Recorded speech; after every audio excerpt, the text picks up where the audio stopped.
Entramos ahora en esta sección de Historias de Mérida en la que repasamos pues aquellos personajes, aquellas instituciones, aquellos edificios, la fisonomía, la arquitectura de Mérida del siglo XX, cómo eran. Y lo hacemos con el cronista oficial de la ciudad, compañero y amigo Fernando Delgado. Buenas noches, ¿cómo estás, Fernando? Hola, buenas noches. ¿Qué tal? Muy bien, gracias a Dios, por el momento muy bien. Bueno, me alegra mucho. Vamos a hablar hoy del Ayuntamiento de Mérida, de la Casa Consistorial, del edificio principal de la Administración Local de Mérida y del anexo que se compró después, es más reciente, la Casa Oliar. Primero vamos a hablar del Ayuntamiento, de ese edificio. ¿De qué año data, Fernando? El Ayuntamiento, lo que es el edificio del año 1886. Anteriormente era una casa grande, destartalada, casi cayéndose en algunos de los lugares, hasta el punto que algunas sesiones se tenían que hacer en otros lugares distintos al ayuntamiento porque era imposible hacerlas allí del mal estado que estaba. Entonces tuvieron la necesidad de decir, bueno, aquí hay que tirar por la tremenda, y por la tremenda hay que hacer un edificio nuevo. Y se encargó a través de algunas empresas y fue Ángel Villar el que la hizo. Este era un constructor del año 1886. Empezó la construcción primero por la parte baja. Se hicieron 2 pisos. La casa como tal tenía problemas de dinero. Y entonces tuvieron que pedir dinero, se lo prestaron, la Diputación. En definitiva, se empezó la obra. Al final costó aproximadamente, no llegó a unos 200.000 reales de Bellón.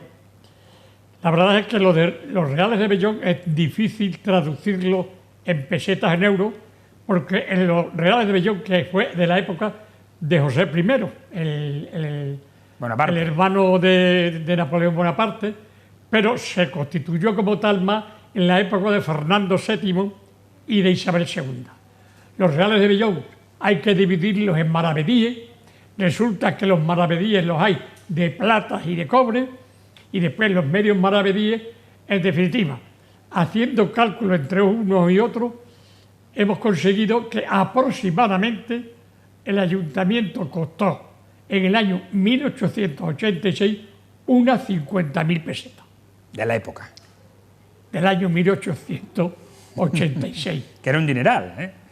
Varios millones de euros de esta época. Claro. Muchos. Traducido a euros para las nuevas generaciones serían aproximadamente 300 euros, ¿eh? 50.000 pesetas, 300 euros creo que traducido, ahora tendremos que actualizarlo. Por poner un caso. Ya saben ustedes que la SER se fundó aquí en Mérida. Digo, se fundó el nombre, que es Severiano, Evelio y Ramón. Y la casa al lado de la calle Cervantes hoy costó 10.000 pesetas. En el año 40. Luego, ¿qué costaría hoy? Imagínense. Por lo tanto, estamos hablando de muchos millones de euros. Era una buena cantidad. Ya decimos que hicieron 2 plantas. La primera tenía un guarda y se quedaba allí para cuidar el ayuntamiento. Y después ya se hizo la parte de arriba, porque el reloj no se hizo en esa época. El reloj fue después, cuando se hizo cuando se puso la fuente de la Plaza de España, la fuente de mármol. Una fuente que ya hablaremos en su día cuando toquemos la Plaza de España y que fue donada, sí, ¿no? Fue donada, sí, por el general Castro. Ajá. Pesó 20.000 kilos. Y durante esa época de la fuente fue cuando se hizo el reloj, en época de Pedro María Plano, que era el alcalde entonces del Ayuntamiento de Mérida cuando se hizo el reloj, porque entonces no lo tenía, era simplemente una casa grande y acomodada, pero reunidos el comité, digamos el ayuntamiento, con Miguel González, que era el alcalde de entonces, del año 1886, resulta que había bastantes desperfectos en la casa. Y tuvieron hemos dicho 200.000 euros, eran 1.800 y 180.000, se subió a 190.000 precisamente por los desperfectos que había quedado parte de la casa. Hasta que ya, lógicamente, se hizo lo que actualmente, porque el ayuntamiento es curioso. Yo digo como curiosidad, los ascensores que tiene el ayuntamiento son ilegales. ¿Por? Pues porque en un pleno municipal se aprobó de que no se pusieran los ascensores. Y después se puso. Fue la época de las Calle. Y después se pusieron. Luego es ilegal. Lo único que pasa es que me imagino que ya habrán regulado esa irregularidad. Pero son las cosas del ayuntamiento. Ahí tenemos, Fernando, una pregunta. Tenemos esa es la antesala del salón de plenos y Sí. del despacho de alcaldía. Sí. Y ahí vemos una vitrina en la que se exponen los trajes de los maceros, las mazas. Sí. Y me llama la atención cada vez que he ido a este lugar, está ahí, por ejemplo, el estandarte del ayuntamiento, ahí están las mazas que se sacan en todas las procesiones oficiales, pero digo, me llama la atención el juego que hay de cubos de medidas.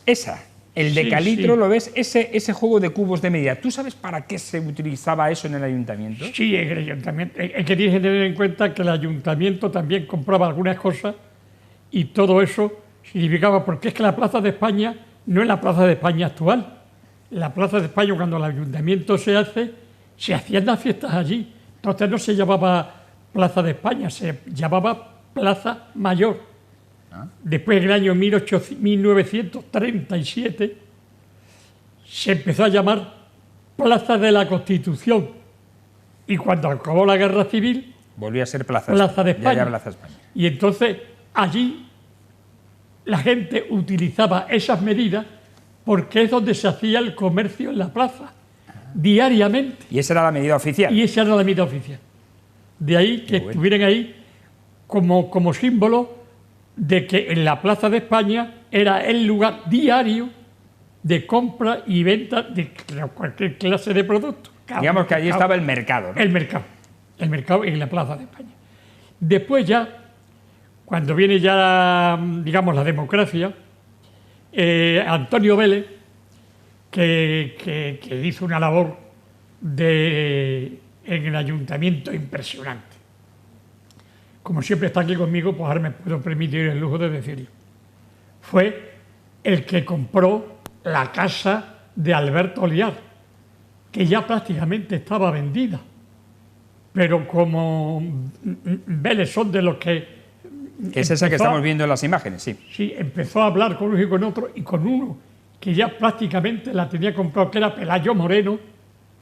Habló con Pelayo Moreno, que también había sido alcalde durante un corto tiempo, y consiguió Antonio Vélez que Alberto Oliar, a través de su madre, doña Matilde, le vendiera la casa. La casa era no de los Oliar, sino de los Sausol. Doña Matilde Sausol, que vivía allí. Sin embargo, siempre se ha conocido como la Casa Oliar. Sí, pero por nombre. Pero no de Oliar. Oliar era un catalán que se casó con Matilde Sausol, que era emeritense y de pura cepa. Una emeritense. Y además allí, en la casa de Alberto Oliar, se hacían tertulias literarias. Y las tertulias literarias eran muy conocidas. Y el abuelo, que era el dueño, que era Juan Sausol, era de esos personajes que vivió allí, en esa casa. Por eso, aunque se llama de la casa de Oliar, porque al final fue de Alberto Oliar Sausol. Pero esa es la entrada desde el patio del ayuntamiento a la Casa Oliar, que es la que conocemos. Pero por la herencia. Pero era de Matilde Sausol y después de Carlos Sausol, que era su hermano. Pero digo yo, Fernando, que Sausol también tiene pinta de ser un apellido catalán, ¿eh? Por las dos S. No, pues eran de aquí. Eran sí, emeritenses. yo no digo que sean, pero digo que de origen catalán el apellido. Oliar. Y Sausol también, digo, por las dos S, no por otra cosa, digo por las dos S. Ahí vemos precisamente el nombre de Alberto Oliar Sausol en esa placa, homenaje que, Sí, que tienen está allí en la fachada de la Sí, casa sí. Oliar. Además, doña Matilde, Pero perdona, cuando se compró la casa Oliar, ¿ya existía la parte de atrás del ayuntamiento, la que da Juan Pablo Fornet? no, eso se compró posteriormente. Fue posterior. Eso es, sí. O sea, el ayuntamiento se ha ido ampliando a través de los tiempos y se ha ido haciendo poco a poco lo que actualmente es un buen edificio, el ayuntamiento. Ahora mismo sí. O sea, Y ya es hasta accesible, que no lo era antes. Sí, y además, hombre, y más se amplió aún más en la época de Pedro Acedo, porque se compró la parte de urbanismo, que entonces urbanismo era independiente del ayuntamiento. Y claro, eso significó despachos y despachos y despachos, que ahora en urbanismo los despachos, el 90% están vacíos, y son unos grandes despachos, y fue un dineral el que se gastó allí.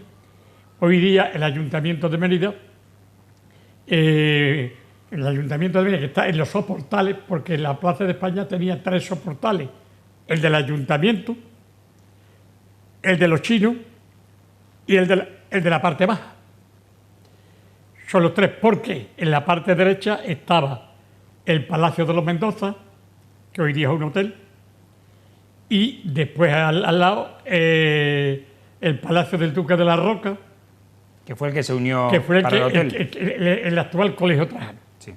Ah, el actual Colegio Trajano. Vale. El Colegio Trajano, sí. Sí, porque el otro era la Casa de los Pachecos, porque uno le tocó a los Gurnay y la otra parte a los Pachecos, la parte de arriba, que está en la Plaza de España, que ya, como tú dices, hablaremos de ella. Pero del Ayuntamiento de Mérida, ya decimos, fue en 1886, por el constructor Villar, que era muy conocido y era muy bueno, y consiguió las 2 plantas, es decir, la parte más que ya es ella. Una pregunta. Sí. ¿El salón de plenos fue ya en la época democrática tal como lo conocemos hoy? Quiero decir, ¿o es anterior? No. Yo lo he conocido siempre así, como está actualmente. ¿Cómo está ahora? Sí.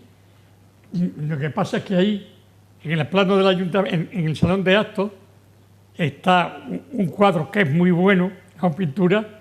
Lo que pasa es que el rey, El personaje... el personaje de atrás, que es Fernando VII. Exacto. Y un cuadro Sin embargo, grande. tiene un alto nivel pictórico, un valor pictórico Sí. importante. Y otro cuadro que está firmado también y tiene un cuadro valor pictórico fue, esto es una anécdota buena, lo encontré yo Ah, sí. buscando arriba lo que decimos aquí en Extremadura el doblado. Bueno, pues arriba del todo, buscando algunos archivos como cronista oficial, me encuentro un cuadro grande, enorme, y estaba encima del cuadro, había cuadro de los carnavales, cuadro de las fiestas o sea, todo encima del cuadro. Cuando lo levanté me di cuenta, qué barbaridad. Y cogí el cuadro y me lo llevé yo y lo colgué en el despacho de cronistas oficiales.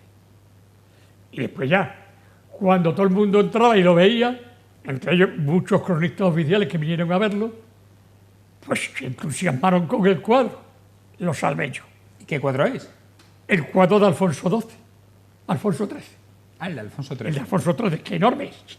Entrando en la sala de pleno, justito enfrente está el cuadro. Y ese lo salvé yo, gracias a Dios. Está firmado y es un buen cuadro. Y está ahí, en el salón de pleno. Bueno, pues hoy hemos conocido un poco más los detalles de la casa consistorial, del edificio principal de la Casa Oliar y de cómo se ha configurado este edificio que alberga la sede municipal, el Ayuntamiento de Mérida. Da gusto conocer cosas de Mérida contigo, Fernando. Nos Sí, vemos. y además hay que decir una cosa, con eso terminamos porque sé que tenemos poco tiempo. En el Ayuntamiento de Mérida hay unos magníficos cuadros Sí.